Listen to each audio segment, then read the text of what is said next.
Bonjour, je m'appelle Iris et je suis psy chez Médecins Direct. Le burn-out, ça veut littéralement dire cramer de l'esprit. C'est différent par rapport à l'épuisement professionnel ou la souffrance au travail, puisque dans les deux cas, on souffre. En revanche, l'esprit va bien. Il n'y a pas que le burn-out professionnel, on retrouve aussi le burn-out de l'aidant et le burn-out familial.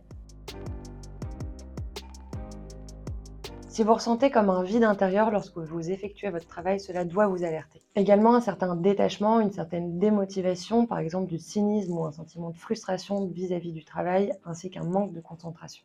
Cela est généralement associé à une fatigue chronique, à des douleurs, à des insomnies, ainsi qu'à des problèmes de digestion.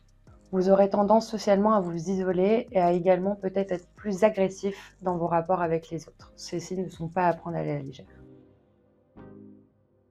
Ce qui peut donc déclencher un burn-out peut être donc une surcharge de travail, un écart entre les objectifs et les moyens, une faible récompense ou un manque d'équité.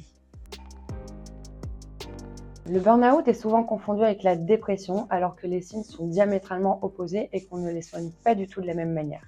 La dépression est une maladie psychique tandis que le burn-out est un déséquilibre physiologique.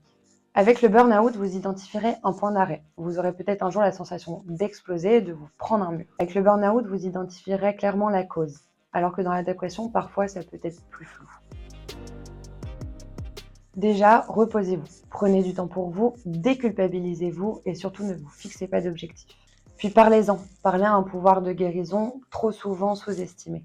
Vous pouvez vous tourner vers un proche, vers un médecin, un étranger, un psychologue, du travail ou non.